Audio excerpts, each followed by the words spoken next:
Herbert Nabarun Bhattacharya. Herbert সরকার পিতা ছিলেন film maker, road অ্যাক্সিডেন্টে মারা গেলেন। পিতার মৃত্যুর কিছুদিন পরেই মাও বিদ্যুৎস্পৃষ্ট হয়ে মারা গেলেন। যৌথ পরিবার, সেই পরিবারে অবহেলায় অনাদরে বেড়ে উঠতে থাকলেন হারবার্ট। এই সংসারে হারবার্ট কখনোই কারো যত্ন ভালোবাসা পায়নি। সবার মাঝখান থেকেও কৃষ্ণদাদা ওকে একটু আলাদা করে যত্ন করত, আদর করত, ভালোবাসত। এবং পরবর্তীতে কৃষ্ণদার ছেলে বিলু হারবার্টের জীবনে একটা বড় রকম প্রভাব বিস্তার করে। বিলু ছিলেন কমিউনিস্ট এবং পুলিশের গুলিতে যেদিন বিলু মৃত্যুবরণ করে তারপর থেকে হারবার্টের জীবনটা একদম ওলটপালট হয়ে যায়।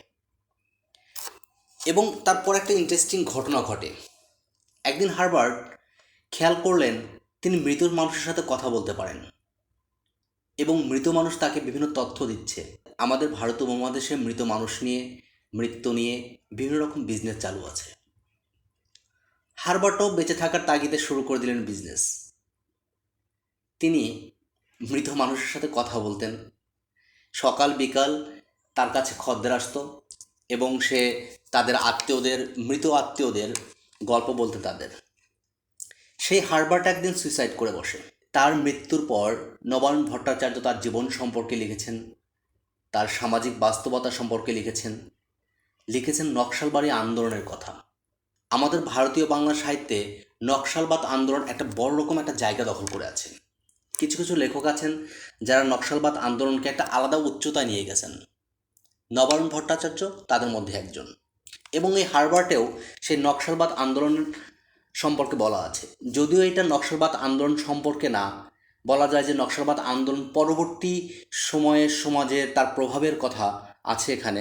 তবুও এই হারবার্ট উপন্যাসটাও নকশালবাদ আন্দোলন থেকে বিচ্যুত নয়।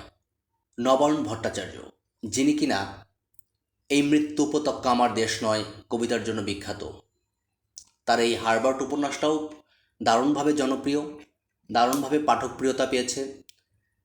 আকাদেমি পুরস্কার থেকে শুরু করে অনেক বড় বড় পুরস্কার পেয়েছে এই উপন্যাসটি।